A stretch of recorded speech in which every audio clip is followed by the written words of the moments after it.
kule ndaba yekheji bathandekayo izolo indaba yekheji bengakumema inceke yenkosi sayiza ngaphambili bathandekayo lokuthi lenyoni eyayiphila phakathi kwikheji yathi mayiphumela ngaphandle yabona lokuthi ihlupheke ingakanani ngaphandle alibonga igama lika Jesu iyafika ngoba impilo ngaphandle kwekheji impilo ebuhlungu impilo elukhuni kodwa sengathi abantu bebengabalekela kwekheji bathandekayo Jesu alibonga igama lenkosi haleluya likhona bathandekayo ebusuku alibonga igama lika Jesu alibonga igama lika Jesu wena ekhane sinazo bathandekayo sinamandla hayi madoda bathandekayo basakala sinamandla okwenza njani sinamandla qale kahle bathandekayo sinamandla okwenza njani haleluya akonyakazise manento wena noma ngabe kwatshalwa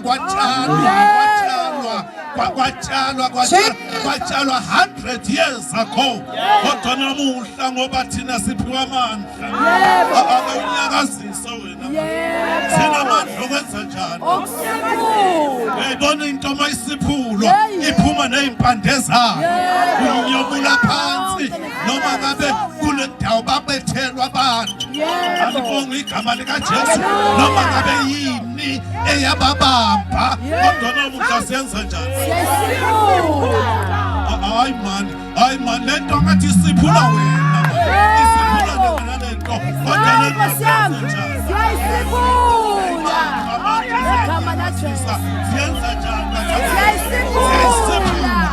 noma ihlobolulwe ikhomfane zamandla obumnyama sizenza njani namuhla bathandeka siyayisiphula bese siba namandla lekhaya madoda abazalwane uyazi ukuhloma ngekhaya ongazazi ukuthi sinamandla kangakanani sinamandla okwenza njani ke manje bathandeka okubhidliza lapho labebanjelwe khona lababoshelwe khona kulawo majele sesiyawabhidliza ngegama lika Jesu waseNazaretha akawubhidliza wena manje kukhululeka abantu bakaJehova kuthululeka abantu baNkulunkulu bebaleke babuyele kuye siyabhidliza akawumemeze uthi siyabhidliza senza njani namuhla ake sithi bayakhululeka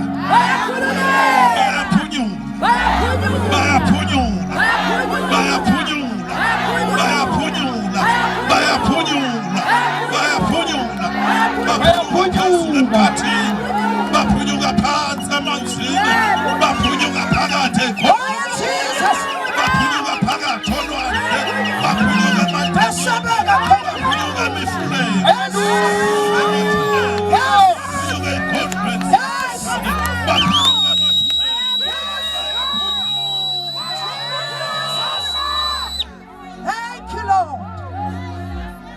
Jesus. Thank you, Jesus. Thank you, Jesus. Oh, yes, Master God. Yes, Jesus. Hallelujah. Thank you, Lord. Hallelujah. Yes, Lord. Yes, Lord. Yes, Lord. Yes, Lord. Yes, Lord. Yes, Lord. Yes, Lord. Yes, Lord. Jesus. Yes, Lord. Yes, Lord. Yes, Lord. Yes, Lord. Yes, Lord. Oh, hallelujah. Rasabaga kanyama. Wana ophoda njengamanzi amaningi. Wana ukukhuluma kwakho. Ungcwele. Ungafana ukukhuluma kwakho. Waphatha amandla njengamanzi. Ela dosa. Uwaphakeme.